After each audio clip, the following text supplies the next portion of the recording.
Que me confirme alguno. Ahí estamos. Gracias.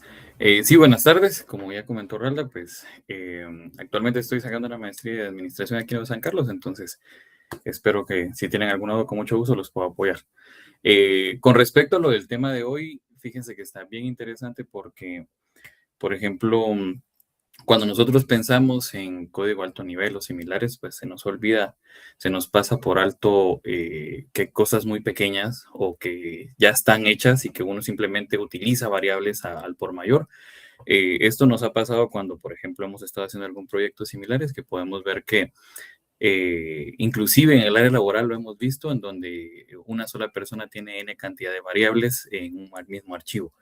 Esto, ¿por qué se los comento? Porque llega a ocurrir en donde hay archivos en donde, no le podría decir archivos por decir clases o objetos o similares, en donde la información se comienza a considerar como que no es importante tener variables basura, llamémosle así, o variables no utilizables. Pero resulta que sí son interesantes, pues comenzar a limpiar ese código para que sea un poco más útil. Les voy a comenzar a presentar cualquier detalle, si no la logran ver, por favor me comentan. Aquí está. Deberían de ver una pantalla de color negro con letras blancas. Ah, nítido. Gracias. Bueno, entonces, para comenzar, lo primero que les podría decir es de que esto que les comento de que las variables se comienzan o que las mismas personas tienen la costumbre a no andar limpiando su código, ya sea un ambiente laboral. No estoy hablando de un ambiente de desarrollo o estudiantil.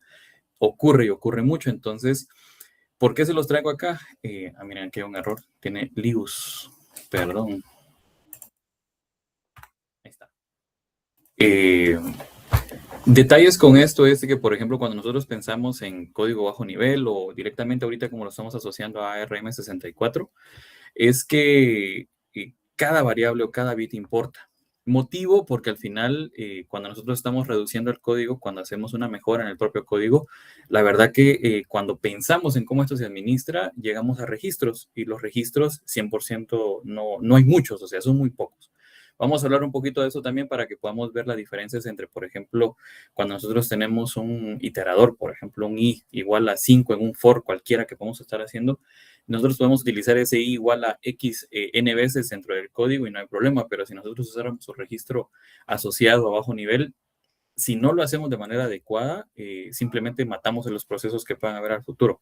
Entonces, para esto, pues vamos a comenzar platicando sobre qué es compilar.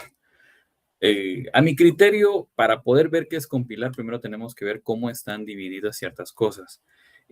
Aquí les traigo un struct de C++.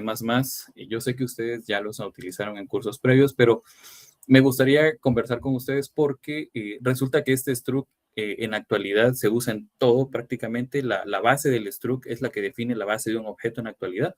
Y esto se utiliza no solo en programación, sino directamente en redes. Vamos a ver algo mucho más básico que podría ser un disco duro. Si se recuerdan en las partes que tiene el Master Boot Record, el MBR, que un HDD tradicional. Si nosotros recordábamos, hay un trocito, y si gustan, lo vamos a ver aquí súper veloz en un archivito acá. Nosotros pensamos en cómo funcionaba un MBR de una manera muy básica. Teníamos que nuestro disco duro de, no sé, pongámosle que tenga 100 gigabytes. Y cuando nosotros llegamos a la conclusión de, perfecto, yo quiero administrar mis 100 gigabytes y guardar información, lo que ustedes quieran, siendo sinceros, si ustedes, no sé, imaginemos, voy a poner esto acá, o a lo mejor nosotros ponemos, no sé, una película de 4 gigabytes, ¿no? Y la colocamos acá, y cualquiera irá perfecto, cuando la quiera buscar, va a estar ahí. Y siendo sinceros, si ustedes no guardaron el apuntador en donde comienza su bloque de información, prácticamente lo que lograron guardar no sirve de nada porque va a estar simplemente sin una ubicación fija y toda la información que ustedes tengan pasará a ser basura informática, ¿verdad? Que podrán ser ceros y unos que son los que trae de manera por defecto. Entonces, aparece la idea en donde ustedes pueden necesitar lo que sería una tabla de particiones, que es lo que le comento que es el MBR, pero lo importante acá es de que cuando nosotros pensamos en esta tabla que puede existir aquí, ¿no? No es nada más que una descripción de dónde se encuentran los punteros asociados hacia la información que a ustedes les interesa. Por ejemplo, acá si nosotros miramos, este es un ejemplo muy práctico y sencillo y rápido, pero cuando nosotros consultábamos esta información, nos va a decir que nuestra data comienza acá. y tiene una finalización de el tamaño de la data que guardamos, y todo eso va a estar guardado en un pedacito. Algo muy interesante es que si se percatan esto, es muy similar a lo que estamos viendo hace un momento, ¿verdad? Una estructura de datos, y esa estructura de datos la estamos definiendo como que en un punto particular que tiene una estructura definida tendrá información base para poder guardar información nosotros y poder consultarla, porque guardarla es muy fácil, la ponemos en cualquier parte del disco, pero podría también pasar lo siguiente, que por ejemplo nosotros tenemos un archivo muy, muy pesado, que podría ser este, vamos a traerlo al frente, hacia adelante, que nosotros tengamos ese archivo muy, muy pesado y enviémoslo hacia atrás, que está acá, y ese hacia atrás también. Permítame, ahí está. Si nosotros tuviéramos esto y nosotros insertamos estos 4 GB acá, estamos perjudicando la información que estaba antes, ¿verdad? Entonces, la idea de tener una estructura básica de información, pues sí funciona, ¿verdad? Porque con esto nos permitiría, por ejemplo, definir, ok, aquí toda esta área yo no la puedo colocar, sino que va a ir desde acá hacia a lo que quede de espacio. Y este es un ejemplo sin querer funcional, porque si nos damos cuenta, si llegara a pasar esto, podemos definir de que nos hemos salido del... Perdón. Nos hemos salido del bloque de información. Esto pues sí nos podría perjudicar a futuro, porque si no tenemos una estructura bien definida de lo que necesitamos, vamos a perder la información que nosotros tenemos. Yo sé que este ejemplo es muy puntual de algo diferente, pero me gusta porque podemos ver que una estructura de datos no solo se aplica a código, ¿verdad? Sino que directamente puede ser en algo muy práctico como lo que es un disco duro. Pero si nos vamos, por ejemplo, a redes, cuando nosotros estamos pensando en la tupla que utiliza el protocolo HTTP, la idea es la misma. Voy a usar el mismo ejemplito acá. Inclusive se puede usar el mismo ejemplo, ¿verdad? Que toda la estructura del HTTP tiene inclusive los octetos para poder definir hacia dónde va y más información. Y de último viene nuestro paquetito de información que a nosotros nos interesa mandar. La estructura padre de qué pueda tener y qué va a leer es 100% importante para mantenerla definida. Entonces, con esto en mente, yo les comento que analizar un struct de la manera más básica, pues la verdad que tiene mucho valor. No solo para programar, ¿verdad? Pero aquí viene algo bien curioso. Entonces, si nosotros tenemos una estructura definida y podemos crear nuestras propias estructuras, definitivamente vamos a poder administrar la memoria de una mejor manera. Y sobre todo, algo muy importante, ¿qué pasa si, por ejemplo, nosotros aquí utilizamos la variable X y comenzamos a declarar un montón de variables independientes que no sirven de nada? La información va a estar ahí y ustedes van a tener todo lo que necesitan, pero cuando comiencen a llegar al punto en donde necesitan optimizar el código, 100% pueden volarse toda esa información innecesaria y darle un delete, ¿no? Y poder tener algo mucho más práctico. Desgraciadamente, esto solo se logra con práctica y tal vez teniendo un poquito más de atención al detalle, porque cuando uno quiere resolver, resuelve y posterior se encarga en darle alguna mejora. Inclusive en el área laboral, hasta eso se le denomina, ¿verdad? La mejora viene después de la entrega, porque por lo general es muy rápido lo que hay que hacer. Pero la idea padre para poder trabajar es que depende de la estructura, nosotros vamos a poder generar algo. Y aquí, esto sí lo van a utilizar ustedes, hasta, si no mal recuerdo, en donde ustedes van a necesitar, por ejemplo, definir algún código de 3 direcciones, o en algún momento vi que había hasta 1 o 4 direcciones que pusieron en un semestre, pero la idea padre es esta, ¿verdad? En donde ustedes en una estructura definida de datos van a tener que definir qué es lo que van a trabajar. Y este ejemplito está muy bueno porque es un for de cualquier lenguaje donde hay un iterador, y este iterador pues tiende a aumentar a razón de 1 en 1, creciendo hasta 10, ¿verdad? Algo interesante con esto es de que lo que yo les comentaba, cuando nosotros pasamos a código 3 direcciones y bajamos un poquito más y llegamos hacia Assembler directamente, tenemos un registro SI, y si se recuerdan, el registro SI no es nada más que un registro iterador. Obviamente en la actualidad hay más registros que se pueden encargar de y con mucha más, ya no solo por ejemplo 16, 32 o sino 64 bits, pero la idea padre es la misma. Hay un registro iterador que su objetivo es servir de contador, tiene un contador asociado. Y con esto nosotros decimos, si este i que está acá, pues sería útil utilizar el registro SI para ir concatenando de 1 en 1 todos los saltos que vamos haciendo, o de n en n, porque podrían ser mayores, ¿verdad? Pero lo importante acá es, ¿qué pasa si nosotros tenemos 2 for, uno abajito, otro más, otro más, otro más, y solo tuviéramos el registro SI para poder administrar en qué posición se encuentra cada uno, o si sobre todo, por ejemplo, tuviéramos un for anidado en donde el for de arriba tiene un i igual a, no sé, 100 y el for de adentro tiene un j igual a 10. Definitivamente, si utilizáramos el mismo registro SI, cuando llegáramos al segundo for, mataría y limpiaría la información que tiene del primero. Con esto en mente, lo que quiero comentarles es que cuando nosotros pensamos en código a bajo nivel, es necesario tener en cuenta de que va a haber más atributos para poder utilizar, como por ejemplo, para este ejemplo muy particular, utilizar la pila y andar sacando y metiendo información de la pila con el objetivo de no perder nuestro registro iterador. ¿Por qué les comento esto? Porque cuando nosotros pasamos a esta área acá, aquí está un poquito más masticable, ¿verdad? Porque estamos en código de tres direcciones, pero la idea para es la misma. Miremos acá. Por ejemplo, definimos un t igual a 1 en donde estamos diciendo de que va a ocurrir algo en ese momento. Posterior, y es algo curioso, este LI que está acá y este, perdón, L1 y este L2 no son más que saltos, ¿verdad? Que nosotros podemos definir. Aquí viene algo curioso también. Ese L1 y L2 pues son posiciones de memoria que se encuentran en nuestra, valga la redundancia, en la memoria. Y nosotros cuando lleguemos a necesitar saltar a esto, que sería prácticamente repetir el for, necesitamos dar una instrucción que nos diga hacia dónde. Y si nos percatamos, no estamos diciendo nada más que llegó a un punto y que salta una línea particular que puede estar abajo, puede estar arriba, puede estar en medio, donde sea.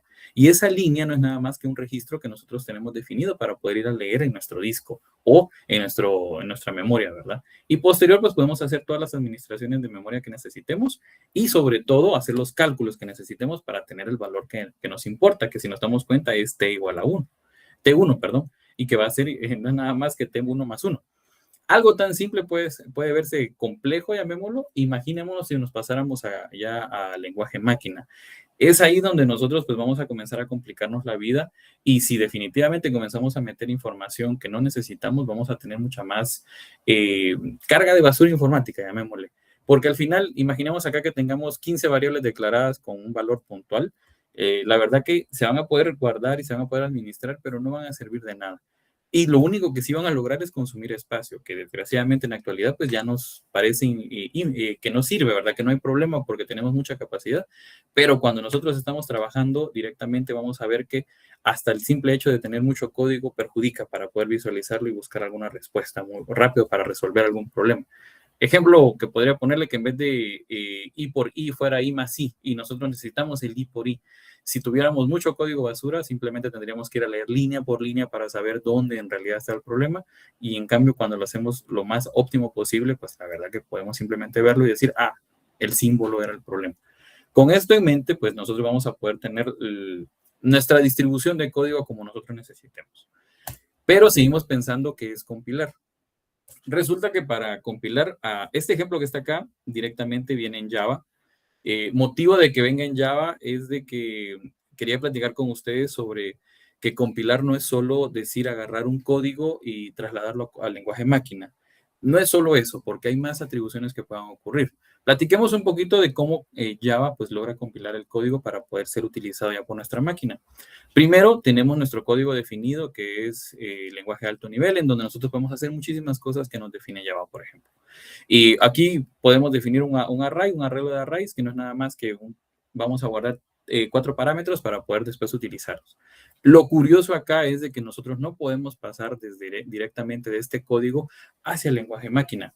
Motivo, hay software que nos pone un intermedio, que en este caso es el Java Virtual Machine, en donde nos ayuda a poder hacer multiplataforma. Si se percatan, cuando estamos hablando, por ejemplo, de Java, tiene la particularidad de que nosotros podemos instalarlo en Windows, Linux y Mac sin ningún inconveniente. La única restricción, bueno, dos restricciones, el JRE y el JDK, pero la única restricción que necesita es tener el intermediario de la Java Virtual Machine. Después de instalarla, él hace lo que tenga que hacer, lo que necesite para poder trasladarlo al lenguaje máquina apropiado. Pero lo curioso acá es que cuando nosotros pensamos en un lenguaje tan particular como Java, tenemos un intermediario que nos ayuda a trasladar el código desde código fuente hacia código máquina y utiliza el bytecode. Curiosidades con esto es que nos permite, pues como les digo, tener multiplataforma y si cualquiera se pone a analizar un poco más, inclusive la misma naturaleza nos dijo que Java nos podría apoyar a trabajar con Android, ¿no? Entonces, la idea es la misma. Hubo un intermediario que se puso justamente en medio para poder analizar y darle las atribuciones que necesitaba para que el código máquina fuera el correcto, partiendo de todos una misma base. Eso en realidad está bien práctico. Y si lo pensamos acá, justo iniciamos con un punto Java, terminamos con una clase puntual que no es nada más que binario y posterior tenemos ya directamente la descripción de lo que la máquina lo va a necesitar. Perdón, no era binario en hexadecimal y vamos a tener el binario que la máquina va a poder leer. Con esto en mente, nosotros podemos decir que tenemos 3 pasos asociados para poder compilar. pero seguimos pensando qué es compilar. Y a mi criterio, compilar no es nada más que hacer una traducción de lenguaje de alto nivel a algo que nuestra máquina necesite para poder trabajar. ¿Trabajar con qué? Registros. Recordemos que todos los registros están definidos en algún punto. Y para esto, nosotros vamos a ver acá. Cuando pensamos en lo que es compilar, pasa algo curioso. Cuando tenemos el código máquina, la verdad que no es nada más que ceros y unos a una razón infinita. Yo les digo infinita porque es un archivo de texto que de ser algo muy pequeño terminó siendo algo gigante. Y si ustedes o cualquiera nos ponemos a leer ceros y unos, la verdad que estaría bien complejo poder llegar a decir, ah, perfecto, este texto que se encuentra acá es un hola mundo, ¿no? Sería muy difícil. Y voy a regresar aquí un momentito. Ahora imaginemos este ejemplo puntual, que es una clase, llamémosla entre comillas, compleja, en donde hay muchas cosas que están ocurriendo y, por ejemplo, inclusive se están importando cosas y se están instanciando. Por ejemplo, que hay un new calculador. Si nos pensamos acá, tenemos un objeto creado por alguien y que se está importando y que no sabemos cuántas cosas va a ir a traer. Definitivamente este código máquina sería inmenso y poder saber en dónde finaliza, en qué 0 o en qué 1 finaliza, no sé, la descripción de la variable array 1 sería prácticamente imposible. Entonces, ¿cómo es que la máquina logra administrar esta información para decirle al usuario, lo que tú mandaste, lo interpreté y el resultado es este? Para esto, cuando nosotros pensamos en compilar, existe algo bien curioso, que es esta que está acá, que es el ELF, que es el Extensible Linking Format. Curiosidades con esto es que es una estructura, como ya estuvimos platicando, pero es una estructura de data que nos va a servir para que el lenguaje máquina lo pueda leer y trabajar. Por eso es que les comentaba que la estructura que platicamos al inicio es importante, porque a su vez este mismo código máquina, a pesar de que a primera vista no tenga una estructura definida, sí la tiene y la necesita, porque si no la llegara a tener, simplemente serían ceros y unos en un archivo o en una parte de nuestro disco. ¿Cómo lo podemos ver y cómo podemos trabajarlo? Pues tiene aquí. Esta particularidad que está acá es lo más reducido de cómo está trabajando el ELF. Curiosidades, tiene el header. Cuando nosotros pensamos en el header, no es nada más que lo que platicamos hace un ratito con lo que era el Master Book Record, ¿verdad? Es estructura padre en donde le dicen dónde está la información que pueda ir a encontrar. Esto es bien útil porque, como ya vimos, si no tenemos, vamos a ver si, perdón, no está aquí. Aquí está. Si no tuviéramos directamente esta estructura que nos diga dónde está la información o dónde comienza o dónde finaliza, podría pasar lo que estuvimos platicando, ¿verdad? Que la información se pueda guardar, pero puede caer encima información que ya existe o simplemente pueda irse a guardar, pero nunca supo dónde se encuentra para poder buscarla. Supo dónde se guardó, pero de ahí a dónde vamos a ir a buscarla para seguir leyéndola, no la va a encontrar. La idea es la misma. La idea es la misma porque este header nos ayuda a administrar esta información, pero es una información más interesante porque aquí viene lo curioso, no solo tiene información guardada, sino que tiene información ejecutable. ¿Y cómo lo podemos ver? Esto, si no mal recuerdo, se vio en el curso de arquitectura de Arqui 1, en donde se miraban las partes del código para poder ser trabajadas. Los principales que vamos a abordar acá son estos dos, que es la data y el punto texto. Quiero que se percaten algo bien curioso. Cuando nosotros comenzamos a pensar en lo que es la data y el texto, que el data no es nada más que contiene datos inicializados del programa, la data es directamente sus variables que están siendo administradas a razón del tiempo. ¿Y por qué les digo a razón del tiempo? Porque imaginemos que tengamos una declaración de x igual a 10 en la línea 2 y tenemos x igual a 500 en la línea 1000. La misma data... jóvenes, Rubén comenta de que lo voy a leer. Para su asistencia, colocar en el chat lo siguiente, por favor. Carnet, nombre, presente. ¿Qué ocurre después de compilar? ¿Cómo el kernel de Linux ejecuta binarios ARM? Por favor, agreguen esa información porque es parte esencial de que necesita presentar el compañero.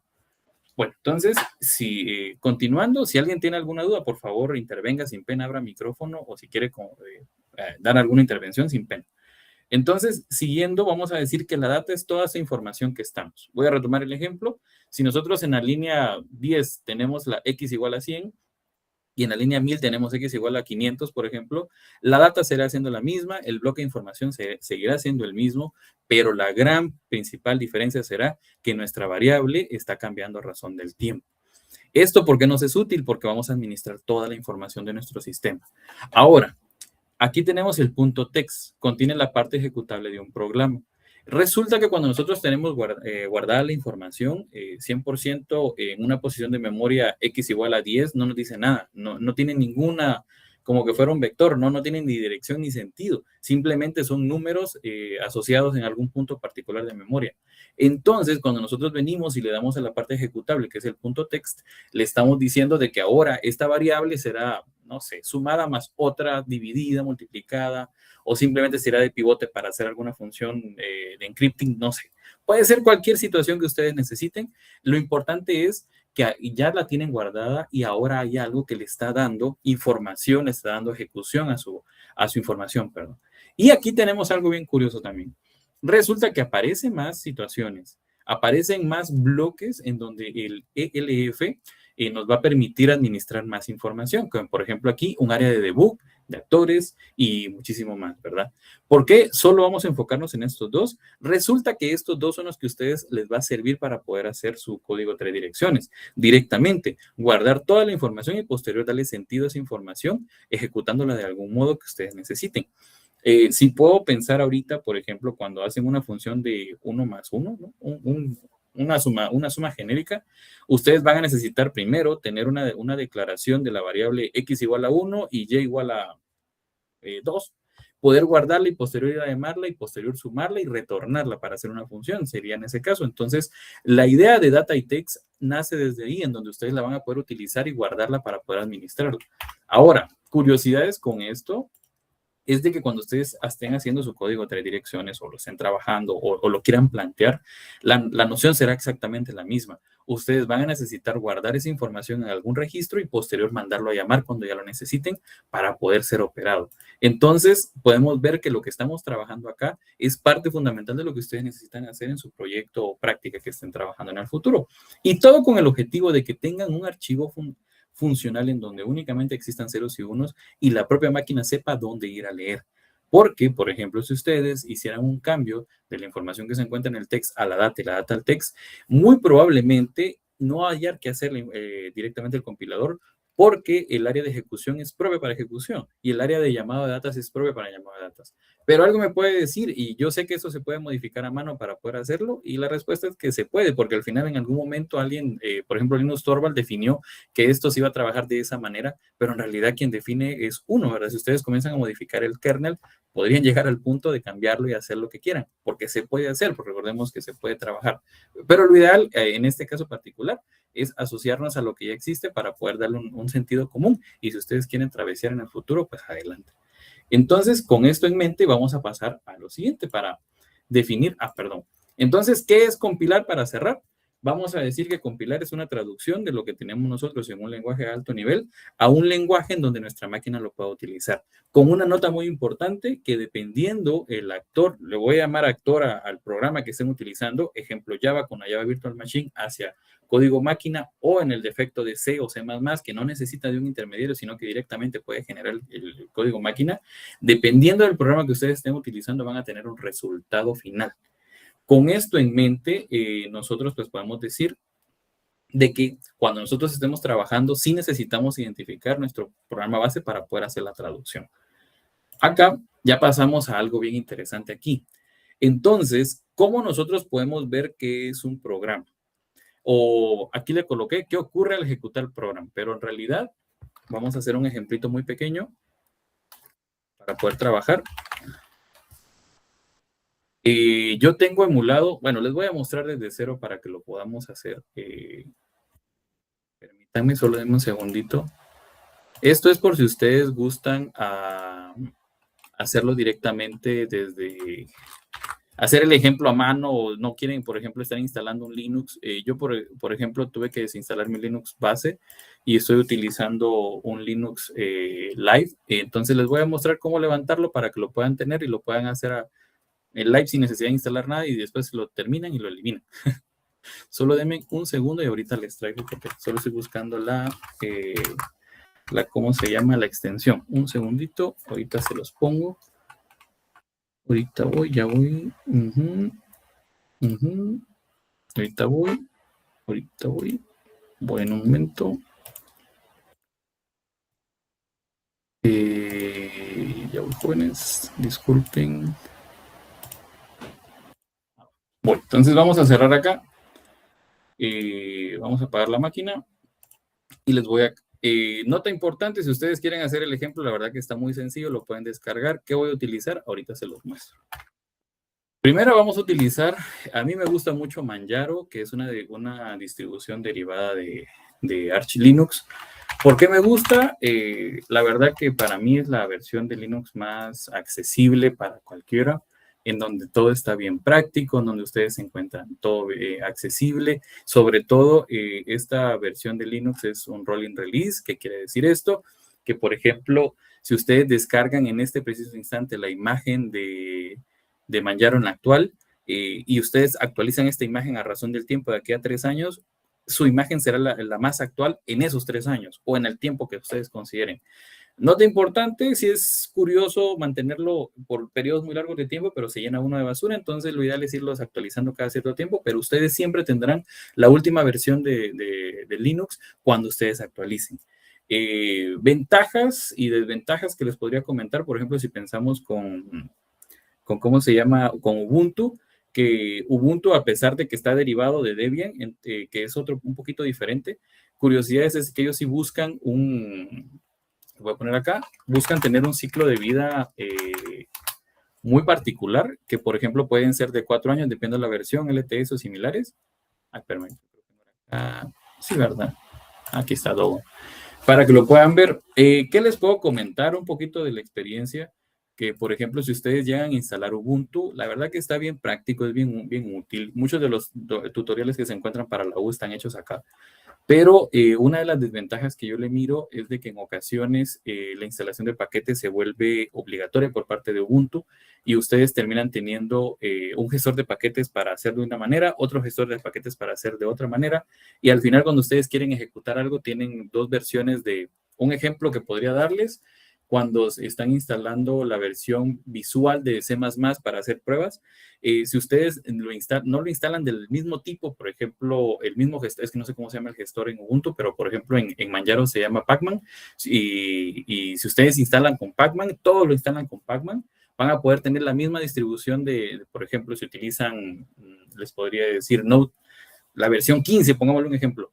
Cuando ustedes estén descargando todas las partes de su Linux, van a utilizar de base la versión 15 y si necesita una versión más posterior o más actual, la que ustedes necesiten, lo va a hacer y lo va a administrar todo solito. Pero si ustedes utilizan otra que podría ser cualquiera, ustedes van a comenzar a mezclar la información y posterior van a tener un montón de basura que van a tener que administrar. Y a mi criterio, Ubuntu, a mí por eso les digo, no me agrada, porque termina haciendo eso y termina siendo un poquito incómodo, pero sí se puede hacer. Sí se puede hacer, se puede administrar si ustedes se toman el tiempecito para que todos se vengan a la misma línea. Y por eso yo les aconsejo Manjaro, pero la verdad que si hay algún amante de Ubuntu, adelante. ¿Qué lo pueden instalar? Es directamente descargar el ISO y posterior ejecutarlo. Ahora, ya la tengo descargada, ¿verdad? por facilidad. Vamos a crear una nueva. Lo voy a hacer rapidito solo para que ustedes lo puedan ver. Si alguien no lo había hecho, pues espero que les sirva. Quiero ver, min, el ISO es esta. Y vamos a ponerle terminar. Linux, mandarina, no, Arch. Ahí estamos. ¿Y qué más me está pidiendo? Manjaro 2, tal vez. Ya vi, se quedó la otra ahí, Manjaro 2. Si alguien no lo había hecho, la configuración es extremadamente sencilla. Vamos acá a configuración y consejo sano. Si ustedes tienen capacidad de disco y memoria, denle un poquito para que vamos a trabajar. Yo le voy a poner 4 procesadores, con eso vi que funcionó suficiente, o 5 pongamos. Y le damos iniciar. ¿Por qué les comento esto? Porque lo más tardado será descargar la imagen y lo más práctico va a ser hacer lo que hicimos y posterior podemos hacerlo todo en live. No queda nada en su memoria y después si ustedes gustan simplemente le dan clic derecho y eliminar y eliminan todo y su máquina quedó intacta y lo único que les tocaría es eliminar el ISO y ya quedó limpia y no tienen nada más que hacer, ¿verdad? Es por si no quieren utilizar un Linux físico, le damos Enter y posterior ya comienza el live y ya pueden ustedes utilizarlo prácticamente completo. Y tienen la última versión, es una gran ventaja. Ahorita va a instalar, ahorita va a cargar, perdón, para que lo puedan ver. Cualquier duda o comentario, por favor, sin pena. Denme un segundito y ahorita va a cargar. Hay una nota que les puedo poner, por ejemplo, una ventaja de Ubuntu a mi criterio es de que si ustedes logran tener una aplicación, un ecosistema completo, les va a durar un gran periodo de tiempo, mínimo lo que tienen el LTS de 4 años o si no, el extra. Desventajas, por ejemplo, con Manjaro para poder tener un servidor, es de que si ustedes llegaran a actualizar un paquete, va a actualizar todo y si algo no es compatible, muere. Porque ustedes estarían, se podría decir que actualizando constantemente todos los paquetes. Vi que hay una pregunta. Utilizar Arch con Manjaro es bien cómodo, nada que ver con Arch Linux puro y está, sí, sí, justo, la verdad que Manjaro está bien práctico porque te da todo el paquete. Hay un paquete, ahorita no sé cuál es el que está usando, pero anteriormente estaba usando Calamares y él se encargaba de hacer todo más que solo darle siguiente y ya estaba. Es prácticamente instalar un Windows. Así de fácil y tienen todo el poder que puedan utilizar de Arch. Y ventajas también es de que no está feo, solo es de descargarlo y ponerlo. Está bien sencillo de utilizar y bien liviano. Mientras carga, les puedo poner una anécdota que, por ejemplo, yo en Windows, trabajando con cosas de la U, más o menos mi memoria tope, trabajando con virtualización, y en cambio con Manjaro yo utilizaba 4 gigas de todo lo que tenía. Entonces, sí hay una diferencia muy grande para que lo puedan tener en cuenta. No es ni bueno ni malo, es simplemente una manera diferente de administrar las cositas, ¿verdad? Para que lo tengan presente. Y vamos a ver más adelantito, ya al final de la presentación, que hay algo llamado QEMU, en donde es un virtualizador bien pro que nos puede servir para poder trabajar. Y les soy sincero que trabajar QEMU en Manjaro está muy accesible. ¿Alguien abrió el micro? Adelante.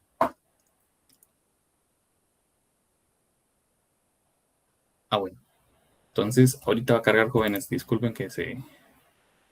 Y si no llegara a cargar, pues cargamos la otra y ahí estamos. Pero ya va a cargar. No sé por qué se tardó tanto ahorita.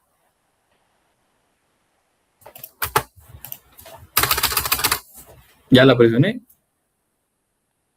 y nada, se quedó ahí.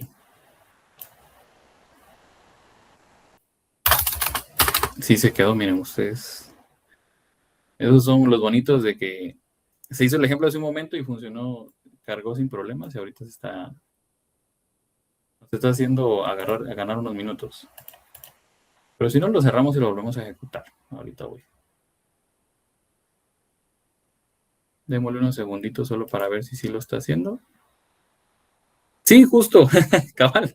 Y aunque no me crean, hice justo antes de entrar el ejemplo, volver a cargarlo, porque dije yo para ver si sí se los hago.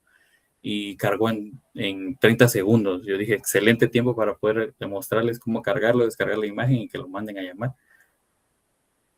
Bueno, vamos a hacer algo. Apaguemos y miremos si cargamos la anterior. Al final, el proceso que se hizo fue el mismo que les mostré, solo que con un procesador menos. Esperemos que cargue. Ahorita vamos, ahorita vamos. Y les digo que quería mostrarles esto porque es más práctico por si alguien no quiere dejar su información, perdón, su máquina con muchas cosas. Me imagino que ya se dieron cuenta que en la actualidad pues está un poquito complicado tener instalado todas las cosas, entonces llegar al punto de poder volarse todo lo que uno tenga después de terminar un curso, pues la verdad que está bien práctico para tener su sistema limpio. Por ejemplo, si están, tengo un amigo que inclusive el software que está instalando lo jala desde Docker, entonces se elimina la imagen de Docker y quedó limpia su máquina. Entonces sí es práctico, ¿verdad? Para poder trabajarlo. A este sí se mira que ya. Ese era el anterior que tenía abierto, entonces vamos a verlo y ahorita va. Denme un segundito y les agradezco la comprensión. Disculpen que se trabó. Son detallitos que ocurren, pero para que miren que sí quería hacerlo para que lo puedan replicar ustedes. Yo sé que ustedes son pilas y lo pueden hacer solitos, pero dije, así práctico lo hacemos de una vez. Un segundito.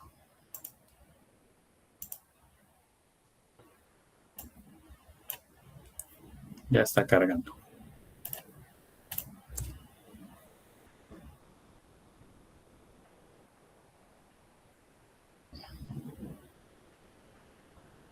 Ahorita va, jóvenes, ahorita va.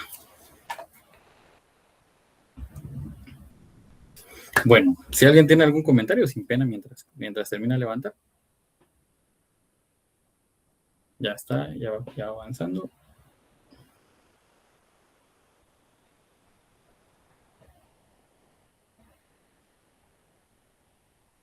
Va. Y aquí comienza a presentar Manjaro. Esta es la versión más económica, llamémosle, la que tiene menos costo de visual y es muy sencilla, muy práctica. Entonces, si alguien pues quiere algo funcional y poder instalar cualquier cosita, pues la verdad que se lo recomiendo.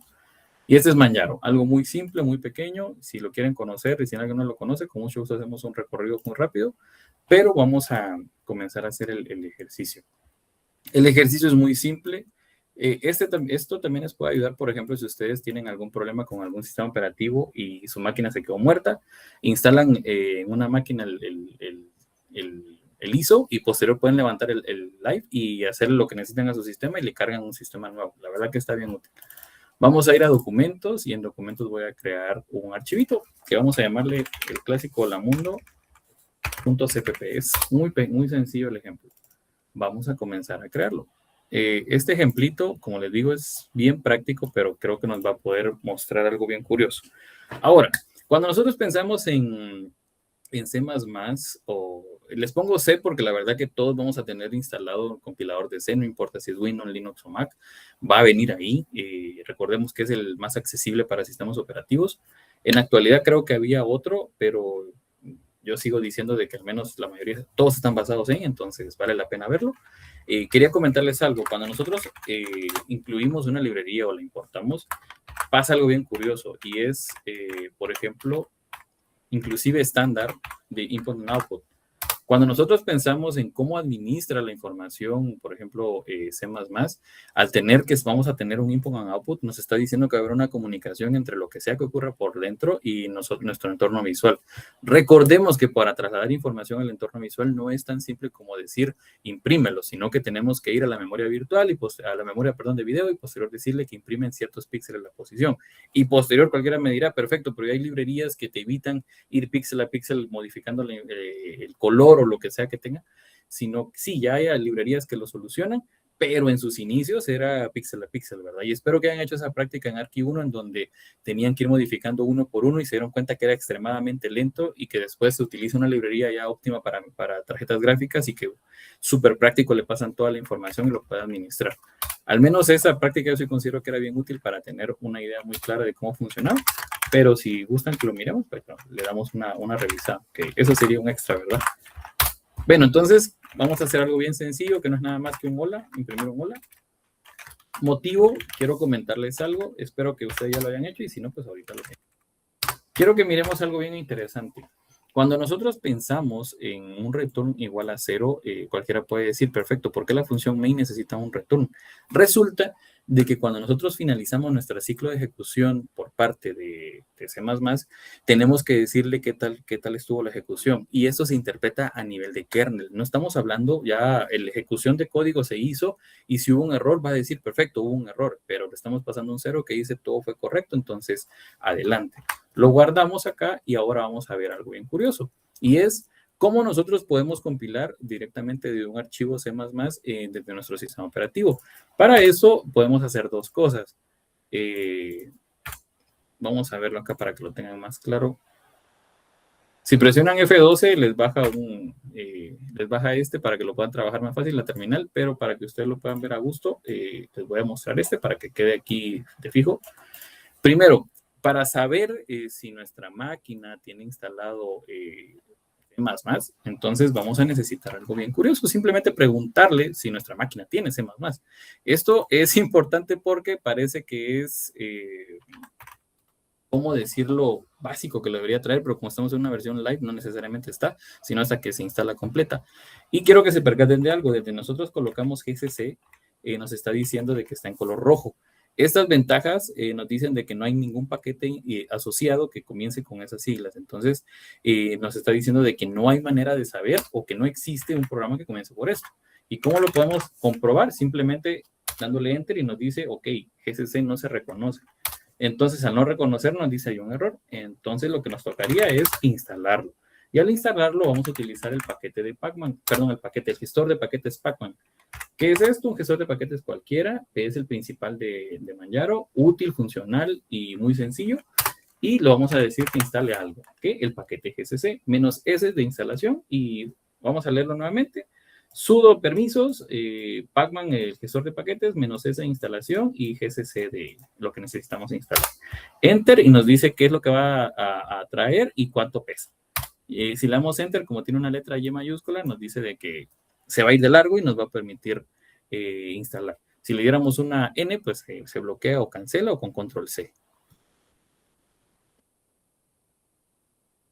Quiero ver, aquí dice, compañero Ralda, dice, para el proyecto de calificación a los estudiantes se les pide Linux. Excelente. Si quieren Linux, adelante, y pueden probar cualquier distribución, se pueden poner a travesear, usen cualquiera que gusten, todas son muy buenas. La verdad que con el que se sientan cómodos es la correcta. Entonces, yo les digo que yo al final me acomodé con esta, me gustó un montón por lo práctico que es, pero denle ustedes, vamos a ver. Entonces, ahora vamos a comprobar si se logró instalar, y si nos percatamos desde el, quiero ver, correct, ya. Quiero ver, Free Software Foundation, ahí está, es Free Software, sí, ya lo tenemos. Y aquí viene algo bien curioso. El Package Manager ya nos está diciendo de que hay un montón de actualizaciones para tener la última versión, pero en realidad no la necesitamos. Y una pequeña update, para tener la última versión tendría que descargar esta cantidad de memoria, y posterior van a tener la última versión del sistema operativo. Bueno, entonces nos vamos a mover hacia donde se encuentra este archivito, y lo hacemos acá, CD, y nos movemos. Y para poder compilarlo es bien práctico, la verdad, no necesitamos más que decirle primero dónde está, y por último decirle que vamos a utilizar el gestor de paquetes gcc, vamos a decirle cómo se llama el archivo, y posterior le vamos a decir "-o" de output y el nombre que va a tener de salida. Vamos a ponerle salida.output. Al momento que le demos, si se percata, nos está diciendo que el gcc no se encuentra directamente, que el correcto pues podría ser otro, pero al momento que lo estamos revisando acá, nos percatamos que la salida sí se logró. ¿Por qué le puse .out? Resulta que cuando ustedes le pueden poner el mismo nombre de hola, y lo va a aceptar, pero si no tenemos una diferencia de nombre, nos puede llegar a perjudicar a futuro. Entonces, por convención, he visto que muchos foros y se le pone .out solo para saber qué es el compilable, pero ustedes le pueden poner cualquiera. Y ahora, ¿qué es esto? Y o cómo podemos visualizarlo. Cuando nosotros queremos revisualizar algo, utilicemos Nano, ¿no? Y con esto vamos a ponerle acá, ¿cómo le pusimos de nombre? Salida fue, ¿verdad? Perdón, salida. Fue salida. Salida.out nos va a mostrar lo siguiente. Quiero que se percaten de la diferente cantidad de, perdón, no es aquí, es agarré donde no era, la cantidad, la diferencia de cantidad de texto que estamos viendo, y sobre todo, qué es lo que estamos logrando observar. Y esto es puro binario, puro binario. Ni siquiera tenemos una traducción directa a lo que podemos ver. Y donde miramos hexa, pues la verdad que es casualidad lo que estamos observando. Pero en realidad, todo esto representa lo que está acá. Y ahora nosotros podemos decir, perfecto, ¿cómo podemos ver que esto se ejecutó o que esto representa nuestra salida de texto hola? Lo vamos a ver de la siguiente manera. Cuando nosotros estamos acá, le ponemos punto de diagonal y le ponemos el nombre que corresponde. Y si todo estuvo correcto, nos ejecuta lo que le podemos decir. ¿Qué estamos viendo acá, o por qué estamos mostrando un ejemplo tan accesible para poder verlo? La razón es, este ejemplo tan sencillo muestra cómo el código pasa de un estado a otro hasta el punto que es ejecutable, en donde tenemos una entrada de texto puntual definida por nosotros, en donde podríamos hacer lo que sea que nosotros queramos trabajar. Por ejemplo, aquí, digamos que esta librería no sea la nuestra, no sea la genérica, sino que sea nuestra, en donde nosotros hicimos un sistema de cobro basado en C++, por ejemplo, y simplemente lo mandamos a llamar e imprimimos. Lo podemos hacer, y posterior que tengamos toda esta gama de información que necesitamos, lo compilamos, tenemos nuestro compilado y nos lo podemos llevar a cualquier lado, media vez tenga instalado C++ o C, dependiendo de cómo lo han hecho, y lo van a poder ejecutar. Nota importante con esto, es aquí donde nosotros comenzamos a verle valor a las cosas, porque, por ejemplo, esto que estamos compilando, estamos hablando de que está trabajando para un sistema Linux estándar de 64 bits. Pero cuando nosotros estamos trabajando con ARM64, ARM es otra estructura, es otra arquitectura. Entonces, ustedes me pueden decir, ¿cómo nosotros compilamos ARM desde un Linux de 64 bits? ¿Se puede? Claro que sí. ¿Es compatible de manera directa? No. ¿Por qué? Ahorita lo vamos a ver. ¿Alguien tiene alguna duda o comentario? Sin pena con eso. Va, nítido. Entonces, aquí está lo que acabamos de hacer. Disculpa que está tan largo, pero quería mostrarles para que vieran el proceso de cómo crear nuestro compilable y tenerlo ya listo para poder trabajar. Aquí está de la creación desde nuestro archivito, que es nuestro código, cómo tener nuestro compilable o cómo decirle que lo ejecute. Y posterior, aquí ya tenemos netamente el archivito que nosotros vamos a utilizar, que es el .out, para poder analizarlo. Y algo muy importante, que esto parece que es independiente, pero en realidad, cuando nosotros estamos trabajando en Linux, recordemos que vamos a hablar solo de uno, no de todos los demás, pero necesitamos permisos. ¿Por qué motivo? Porque nuestros archivos como tal tienen ciertos permisos que nos permiten trabajar. Por ejemplo, ahorita que estábamos trabajando con, voy a volver a poner, acá, que estábamos trabajando con este salida.out, cuando nosotros dimos punto diagonal salida y el valor .out, le estamos diciendo que este archivo es ejecutable. Si nosotros no queremos que ese archivo se ejecute, simplemente con los permisos le definimos de que solo va a ser de lectura o que va a ser de lectura y escritura, pero no ejecutable, o si va a poder ser lectura y escritura ejecutable. ¿Por qué les traigo esto a colación y por qué se los muestro? Porque esto me pasó inclusive cuando estábamos haciendo pruebas. Lo más fácil para que el archivo funcione sí o sí es colocarle permisos máximos, que era el 777. Y resulta que esto no es lo mejor que podemos hacer porque recordemos que después de que nosotros le demos un permiso 777, estamos diciendo de que tiene permiso de hacer lo que sea en nuestro sistema, el permiso más alto posible. Y lo ideal es que ustedes le asignen los permisos que les corresponden. ¿Qué quiere decir esto? Que, por ejemplo, si este archivito sí se va a ejecutar, que tenga ejecutable, pero si no necesita ejecutarse, pues no es necesario que lo tenga.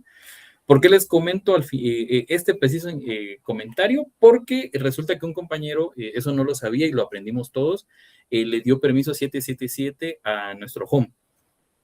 Aquí cualquiera me dirá, ¿y eso qué tiene de malo? Ahora él tendrá permisos de superusuario siempre. Eso fue lo que pensamos todos. Y resulta que cuando el home tiene permisos de superusuario o permisos totales, cualquier aplicación que ustedes tengan instaladas va a tener acceso a su sistema. Entonces, sí, exactamente, eso es peligroso. Justo fue lo que pasó. Permítanme la anécdota.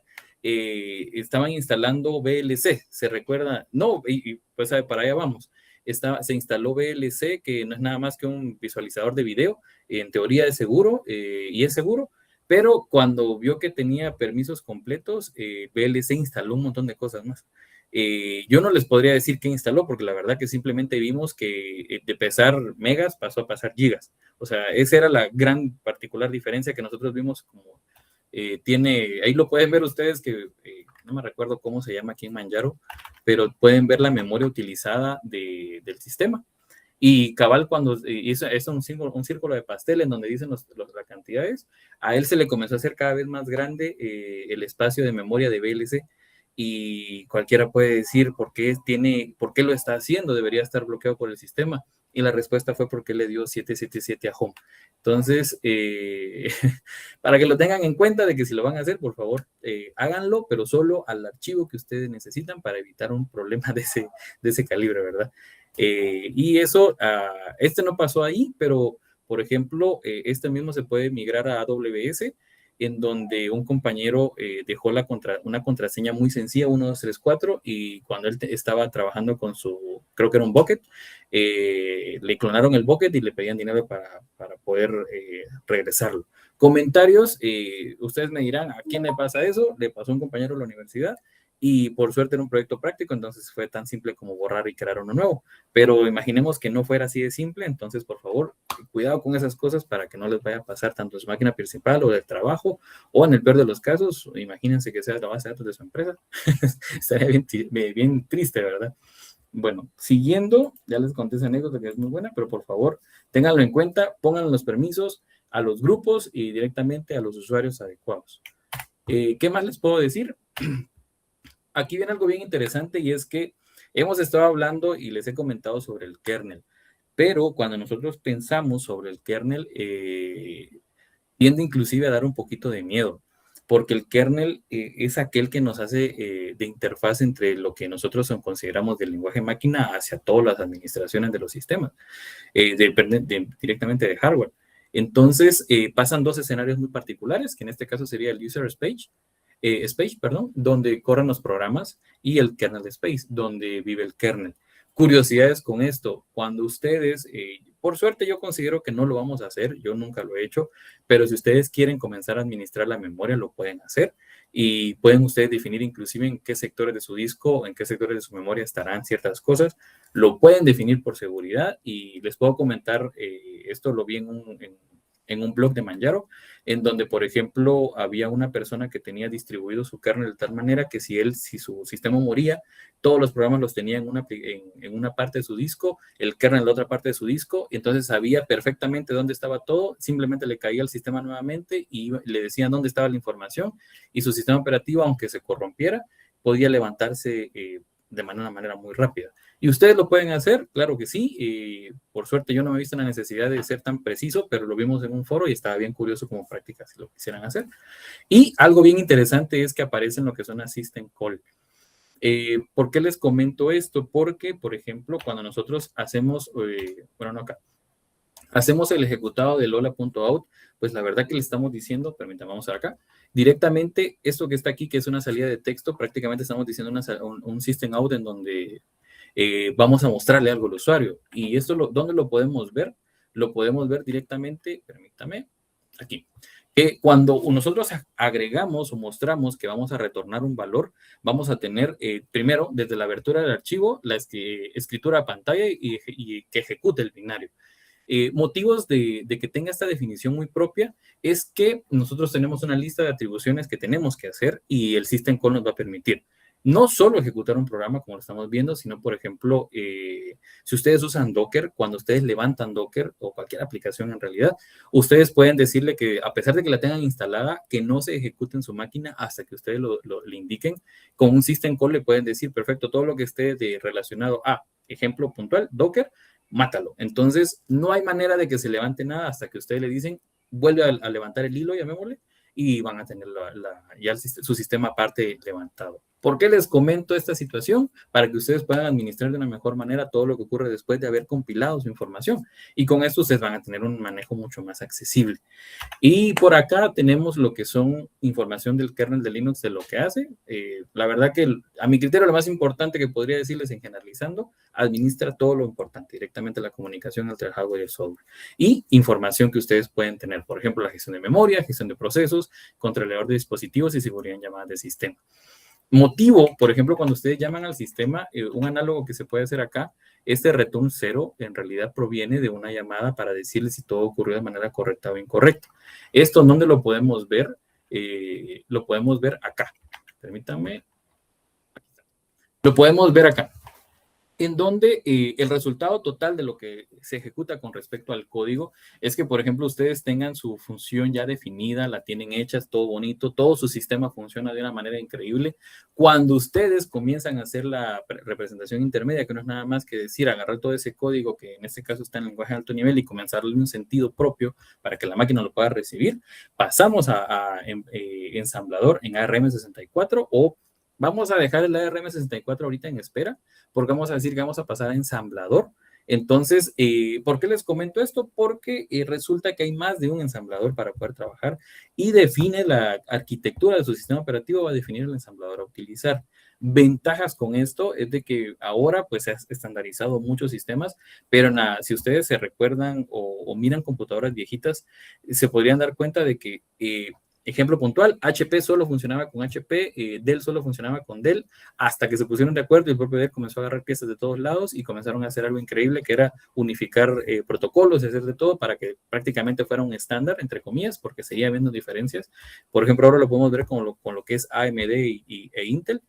A pesar de que la mayoría de cosas son similares, desde la propia tecnología cambia, entonces nuestro ensamblador va a ser diferente y aquí va a ser exactamente diferente con el ARM64, la cantidad de variables, la cantidad de registros, todo va a variar, ¿verdad? Entonces ténganlo en cuenta que sí es necesario tener en cuenta en dónde van a compilar para que pues no tengan inconvenientes.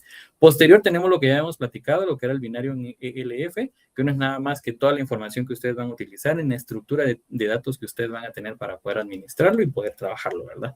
Y por último ya tenemos que pasamos a ejecutar las funciones propias del sistema. Y esto lo hacemos, y voy a regresar, disculpen que regrese, pero es para recordar el por qué estaba esto acá, aquí. Todo parte de la estructura padre que podamos tener definida. Esto es lo más importante, que si la estructura está bien definida, nosotros vamos a poder trabajar con lo que ya tenemos acá, ¿verdad? A pesar de que sea algo tan simple, lo podemos extrapolar y llevar al punto en donde que nuestras aplicaciones funcionan desde una estructura tan sencilla como lo que es una descripción de enteros, ¿verdad? Y aquí viene algo bien curioso. Como ya comentamos, ARM64 no es compatible de manera directa con Windows o con Linux o con una arquitectura de 64 bits, no lo es. Entonces, ¿cómo nosotros podemos virtualizar o podemos, bueno, ya dije la palabra, ¿verdad? Podemos emular directamente la ARM64 y es utilizando virtualización. Resulta que una de las ventajas, y es por eso que les traigo Manjaro, es que, por ejemplo, cuando ustedes están queriendo virtualizar un sistema, hay diferentes tipos de virtualizaciones que pueden utilizar. Una de las aplicaciones más pro que yo he encontrado es QEMU, porque permite administrar, le voy a poner el ejemplo ahorita con respecto a VirtualBox, que es el que estoy usando para trabajar acá. VirtualBox está muy útil, pero prácticamente lo que hace es agarrar un trozo de nuestro sistema y después de que toma ese trozo, se podría decir que lo separa del sistema. Yo, por ejemplo, ya tengo instalado Windows como home y como padre, y agarro un trozo que fueron la cantidad de gigas que aquí dice, que son 7 gigas de RAM que le coloqué y 4 procesadores, los toma y se los apropia y ya y el sistema operativo principal dice, yo no tengo nada más, estos ya no existen en mi sistema. Entonces, se podría decir que está agarrando información de todo lo que tenga y lo pone aparte. Y esto pues es bueno porque ustedes tienen un entorno de ejecución que está completamente aislado de todo, pero si ustedes, por ejemplo, pensemos acá, que en estas dos instancias de Manjaro nosotros tenemos instalado, por ejemplo, Python 3.x, pongámosle. En las dos utilizamos Python 3.x. Si nosotros lo hacemos en VirtualBox, tenemos que instalarlo acá y tenemos que instalarlo acá. En ambas debe estar instalado, entonces nosotros tenemos una replicación de información y si nosotros tenemos muchísimas más aplicaciones o más programas instalados, vamos a necesitar tener en cada entorno todo este bloque de información. Mientras que en QEMU, perdón acá, tenemos una particularidad y es que QEMU lo que hace es agarrar parte del sistema directamente del kernel y le dice, necesito estos recursos. Y él le dice, perfecto, necesitas RAM, necesitas video, necesitas no sé qué, no sé qué, no sé qué, y se lo entrega, que es lo que nosotros le definimos con una cantidad de memoria. Pero cuando nosotros le decimos, y aparte necesito un área de programa definido, y es aquí donde aparece el poder de QEMU, porque nuestro sistema operativo, nuestro sistema host, nuestro sistema padre, ya tiene instaladas ciertas cosas. Y si el sistema padre lo tiene instalado, no hace más que ir a llamarlo y decirle, si ya tienes el Python 3.25, llámalo, dime dónde está, yo hago la instancia y lo utilizo. No necesitan instalar nuevamente las cosas a menos que no existan. Esta es una de las particularidades, ventajas que tiene. ¿Eso qué quiere decir? Que ustedes van a tener un sistema mucho más limpio, sencillo y menos lleno de cosas para poder trabajar y sobre todo su máquina va a rendir mejor. Esto lo podrían ver de esa manera, tiene muchas más ventajas. Yo la verdad que eso fue la que más me impresionó y sobre todo si ustedes instalan el virtualizador de ARM64 para administrarlo, se van a dar cuenta que es 100 megas nada más para poder hacerlo y todo lo demás lo usa de lo que ya tiene su sistema operativo padre, que sería Manjaro en mi caso particular, en el de ustedes, el que ustedes consideren correcto. Y con esto les digo, para que ustedes puedan hacer la prueba de compilar, la compilación es exactamente la misma, simplemente en vez de ponerle que van a utilizar GCC para compilar, van a utilizar, ¿qué era acá? En vez de colocarle GCC que hay acá, le van a poner AA.ARM64 y la compilación es idéntica. por eso es la particularidad que quería mostrarles y que quedara acá escrito, porque lo único que están diciendo que el gestor o el programa que están utilizando para compilar no va a ser C++, sino va a ser directamente la instancia que tengan de ARM64, y con esto pues ustedes van a poder tener ya la emulación. Pero considero que eso no les va a ser útil, sino que la idea padre es la que les va a importar, ¿verdad? Va a poder trabajarlo ustedes, pero les comento, ¿verdad? Para que lo tengan en cuenta. Y jóvenes, esto es todo lo que les traía por hoy. Para que cualquier duda, comentario, pues con mucho gusto lo podemos ver. Si gustan que hagamos algún ejemplo o algo más, con mucho gusto. Ustedes me indican.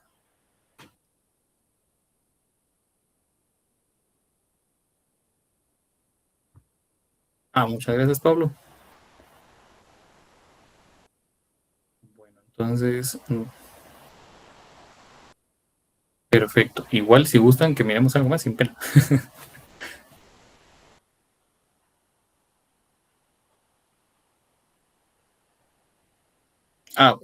Rubén acaba de colocar una encuesta, por favor llénenla porque sí es necesario para que esté esa encuesta lista para que la puedan colocar.